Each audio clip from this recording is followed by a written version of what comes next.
जय सत्यम सिद्धाय में सभी सत्संग प्रेमियों को मेरा नमस्कार।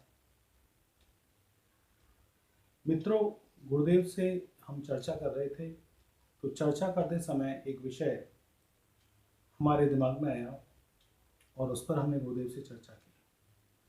विषय ये था कि बहुत सारे मिशंस होते हैं, मिशनरीज होती हैं, तो उन सभी मिशनों का उद्देश्य क्या होता है, और दूसरी बात यह है कि वो जो मिशन है वो किस प्रकार से अपनी सर्वोच्च स्थिति पर पहुंचते हैं, भौतिक आध्यात्मिक स्थिति की ऊंचाई तक पहुंचते हैं। तो गुरुदेव से जब बातें हुई तो क्योंकि हमारा भी मिशन है, हम सत्यास्मी मिशन से जुड़े हुए हैं और सत्यास्मी मिशन जो है वो हमारे परम पूज्य गुरुदेव स्वामी सत्येंद्र सत्य साहिब जी ने चलाया हुआ है। तो गुरुदेव ने अपने सत्यास्मी मिशन यानी हमारे सत्यास्मी मिशन को दिमाग में रखते हुए ये बताया कि सभी मिशनों के कुछ ना कुछ नियम होते हैं और जो मिशन के सदस्य होते हैं उन्हें उन नियमों का पालन करना चाहिए, और उन नियमों का पालन करने पर ही कोई भी मिशन अपनी सर्वोच्च स्थिति तक पहुंचता है। तो परम पूज्य गुरुदेव स्वामी सत्येंद्र सत्य साहिब जी ने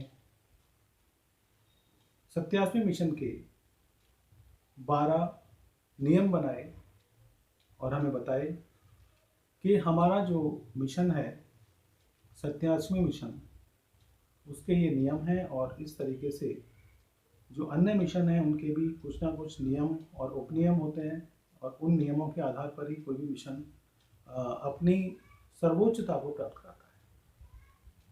तो वो जो 12 नियम परम पूज्य गुरुदेव ने हमें बताए, आज मैं उन 12 नियमों को इस वीडियो के माध्यम से आपके सामने रख रहा हूँ।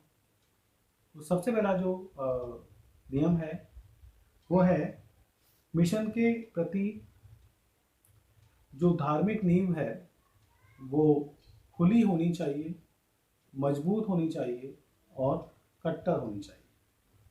कोई भी मिशन है तो उसके प्रति जो आपकी धार्मिक नींव है वो एक तो मजबूत होनी चाहिए, मतलब आप मजबूती से अपने मिशन को चलाएं। खुली होनी चाहिए, खुली होने का मतलब ये है कि आप अपने मिशन के विषय में खुलकर चर्चा कर सकें, लोगों के सामने आप खुलकर बताएं कि हम इस मिशन से जुड़े हुए हैं। और कट्टर होनी चाहिए। कट्टरता का मतलब है कि जो भी उस मिशन के धार्मिक ग्रंथ हैं उनका नियमित अध्ययन होना चाहिए, उन पर मनन होना चाहिए और चिंतन होना चाहिए। जैसे हमारा जो सत्यास्मी मिशन का ग्रंथ है सत्यास्मी ग्रंथ, तो उस ग्रंथ को नियमित रूप से पढ़ना चाहिए और उस पर मनन और चिंतन होना चाहिए। दूसरा नियम गुरुदेव ने बताया है कि भौतिक जगत में अनेक स्तर पर बटे हुए और बिखरे हुए जो लोग हैं उनको मुख्य धारा के साथ जोड़ना चाहिए। जो भी लोग हमारे मिशन में हैं उन सभी लोगों से संपर्क रखना चाहिए, उनसे हमें टच में रहना चाहिए उनके। और जो मिशन के सदस्य हैं सदस्यों में वृद्धि करनी चाहिए, यानी जो भी अपने जानकार लोग हैं उनको मिशन के विषय में, मिशन के उद्देश्यों के बारे में बताएं और मिशन के जो सदस्य हैं उनमें वृद्धि करनी चाहिए। तीसरा नियम गुरुदेव ने बताया कि जो नियमितता है और जो नियमबद्धता है वो सुदृढ़ होनी चाहिए। मतलब जैसे हम स्वाध्याय करते हैं या व्यायाम करते हैं, हमारे सत्यास्मी मिशन में व्यायाम भी होता है, और सेवा करते हैं, जप तप दान जो भी करते हैं वो नियमित होना चाहिए। ऐसा नहीं है कि जरा सी बाधा आई और हम विचलित हो गए, या आज बारिश आ रही है तो आज हम सेवा पर नहीं जा रहे, आज धूप तेज है तो आज सेवा पर नहीं जा रहे। ऐसा नहीं होना चाहिए। जो नियमितता है और जो नियमबद्धता है वो नियमित होनी चाहिए, उसमें सुदृढ़ होनी चाहिए और बीच बीच में वो उसमें ब्रेक नहीं आना चाहिए।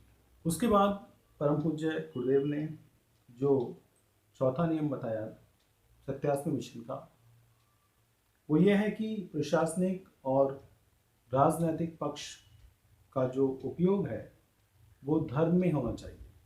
प्रशासनिक और राजनीतिक पक्ष का उपयोग धार्मिक कार्यों में होना चाहिए। जो भी व्यक्ति किसी प्रशासनिक पद पर आसीन है या किसी राजनीतिक पद पर आसीन है, उन सभी का जो सहयोग और उपयोग है उसे हम अपने मिशन के धार्मिक कार्यों में करें।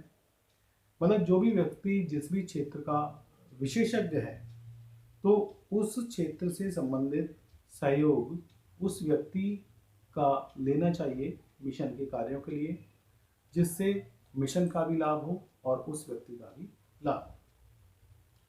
उसके बाद पांचवा जो नियम गुरुदेव ने बनाया है वो ये है, अध्ययन और आत्म मंथन व व्यापक दृष्टिकोण बनाकर कार्य करना चाहिए। जो अध्ययन है वो नियमित होना चाहिए, आत्म मंथन होना चाहिए, यानी जो भी धार्मिक हमारा ग्रंथ है, सत्यास्मी ग्रंथ या जो भी बातें गुरुदेव अपने दर्शन के माध्यम से हमें बताते हैं उन पर आत्म मंथन होना चाहिए और व्यापक दृष्टिकोण बनाकर हमें कार्य करना चाहिए।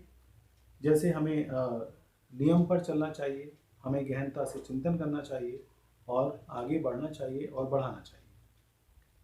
उसके बाद जो छठा नियम गुरुदेव ने बताया वो ये है कि मूल आत्मिक स्थिति कभी ढीली ना पड़े। क्या होता है कि हम जरा सी बात पर विचलित हो जाते हैं, हम जरा सी बात पर सोचने लगते हैं कि इस मिशन को छोड़कर किसी और मिशन में चले जाएं या ये कर लें या उस मंदिर में जाएं या वहाँ जाएं या ये जाएं। तो जिस रास्ते पर हम चल दिए उस रास्ते पर चलते जाना है और सीधी बात यह है कि हमें पीछे मुड़कर नहीं देखना है और चेंज नहीं होना है। जिस भी रास्ते पर हम चल दिए उसमें आगे सफलता है और अगर हम कुछ दूर चलकर अपने रास्ते को बदल लेंगे तो हो सकता है कि फिर से हमें उतनी ही मेहनत या उससे भी ज़्यादा मेहनत करनी पड़े। तो हमें उसी रास्ते पर चलना है और उच्चता को प्राप्त करना है, हमें उच्च स्तर तक पहुंचना है। उसके बाद जो अगला नियम बताया गुरुदेव ने, जो सातवां नियम है, वह समाज की प्रत्येक इकाई का सहयोग करना है और सहायता करनी है। चाहे वो हमारा परिवार है, हमारी कॉलोनी है, हमारा क्षेत्र है, हमारा देश है या प्रदेश है, उसमें जो भी विपत्ति आती है या हमारा मित्र मंडल है, अगर उसमें कोई भी विपत्ति आती है तो उस विपत्ति उस आपदा से लड़ने के लिए सबको सहयोग करना है और उस आपदा से निपटने के लिए मिशन के सभी सदस्यों को एकजुट होकर के कार्य करना है। आठवां नियम जो गुरुदेव ने बताया वो ये है, अपने से जुड़े हुए जो लोग दूर हैं प्रत्यक्ष या अप्रत्यक्ष रूप से उनको जोड़े रखना है। मतलब जो लोग हमारी जानकारी में हैं, जिन्हें हम जानते हैं, परिचित हैं या हमारे परिचितों के भी परिचित हैं, या कोई भी ऐसा व्यक्ति है जो विद्वान है, जो धर्म में आस्था रखता है, जो धार्मिकता में रुचि रखता है, तो उस व्यक्ति को मिशन से जोड़ना चाहिए प्रत्यक्ष या अप्रत्यक्ष रूप से। उसकी सेवाएं मिशन के लिए लेनी चाहिए जिससे उसका भी लाभ हो और मिशन का भी लाभ हो। किसी भी विद्वान व्यक्ति को अगर हम अपने आप से जोड़ते हैं, चाहे वो हम व्यक्तिगत रूप से लें या हम अपने परिवार से लें या अपने मित्र मंडल में किसी विद्वान व्यक्ति को अगर हम शामिल करते हैं, तो उसका जो फ़ायदा होता है वो हमारा जो मिशन है या हमारा जो मित्र मंडल है या जो हमारा परिवार है उसको होता है। लेकिन जब हम एक धार्मिक मिशन से किसी व्यक्ति को जोड़ते हैं तो उस व्यक्ति का भी उसमें फ़ायदा होता है। उसके बाद गुरुदेव ने जो नौवां नियम बताया वो ये है कि हमें लेखन व प्रकाशन में लगे रहना है। बहुत सारे मिशंस चल रहे हैं, यहाँ पर किसी के नाम लेने की ज़रूरत नहीं है, सभी मिशन अपना अपना लेखन और प्रकाशन करते हैं और सालों साल क्या हमेशा चलते रहते हैं। तो कोई भी मिशन हो, जैसे हमारा 87 मिशन है, तो उसमें भी हमें लेखन और प्रकाशन में लगे रहना है। जो भी हमारे विचार हैं, जो भी हमारे अनुभव हैं और जो भी आत्मचिंतन में बातें आती हैं, जो गुरुदेव के दर्शन से हमें बातें प्राप्त होती हैं या ध्यान करते समय जो हमें अनुभव होते हैं विभिन्न प्रकार के, तो उन अनुभवों को लिखना है, उन्हें प्रकाशित कराना है विभिन्न समाचार पत्रों में या पत्रिकाओं में या संचार के जो और भी बहुत सारे साधन हैं, उनके माध्यम से उन विचारों को लोगों तक पहुंचाना है। उसके बाद जो 10वां नियम गुरुदेव ने बताया वो ये है कि देश में देश हित के लिए जो आंदोलन होते हैं, देश में देश हित के लिए जो आंदोलन होते हैं, उनमें सहयोग करना चाहिए। यहाँ पर गुरुदेव ने कहा है कि देश में देश और समाज हित के लिए जो भी आंदोलन होते हैं उनमें सहयोग करना चाहिए, क्योंकि कोई भी इकाई आइसोलेशन में नहीं चल सकती। कोई भी इकाई अगर समाज से कट जाए, हट जाए, यानी आइसोलेशन में हम अपने आप को चाहें तो हम संभव ही नहीं है कि हम चल पाएँ। इसी प्रकार कोई भी मिशन समाज से कटकर या हटकर नहीं चल सकता।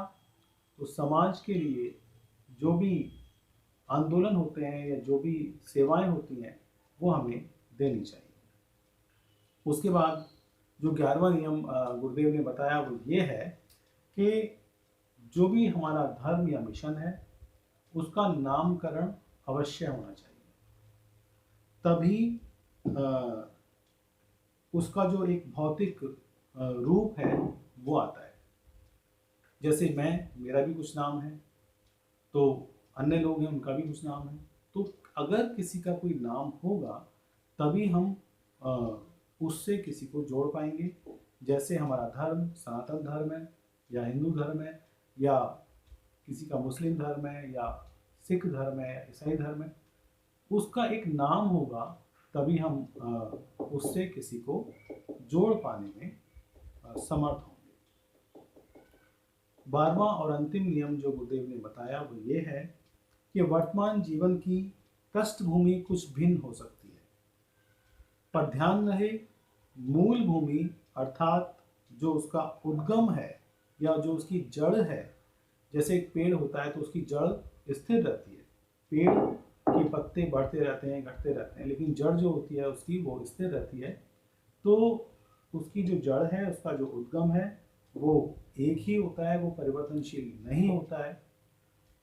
तो इसी प्रकार मिशन जो होते हैं वो हमेशा चलते रहते हैं। मिशन में भी उतार चढ़ाव आते रहते हैं, मिशन में भी वर्तमान परिस्थितियाँ कुछ भिन्न हो सकती हैं, देश काल वातावरण कुछ भिन्न हो सकता है, लेकिन अंततः जैसे आत्मा बार बार जन्म लेती है दूसरे शरीरों में जा जाकर, अपनी मनोकामनाओं के हिसाब से शरीर रूपी वस्त्र बदलते रहते हैं। यहाँ पर ये जो बात है मनोकामनाओं के हिसाब से, ये काफ़ी गहरी बात है, इस पर गुरुदेव ने कई बार हमें बताया है।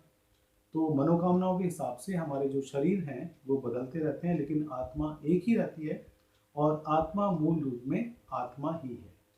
तो मिशन में भी वर्तमान स्थिति कुछ और हो सकती है, लेकिन जो उसका मुख्य उद्देश्य है या उद्गम है या जो उसका जड़ है वो एक ही होती है और अंततः वो उसी उद्गम के हिसाब से सफल होते हैं।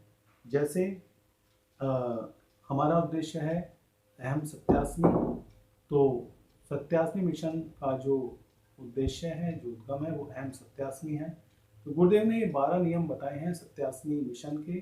तो जो भी व्यक्ति 87 मिशन से जुड़े हुए हैं या जुड़ना चाहते हैं, वो इन 12 नियमों को अगर पालन करेंगे तो हम अपने मिशन को ऊंचाइयों तक लेकर जा सकते हैं।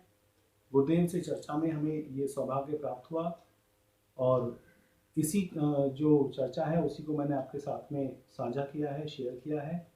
तो आप सब इससे लाभ उठाएं, लाभान्वित हों। जय सत्यम सिद्धांत।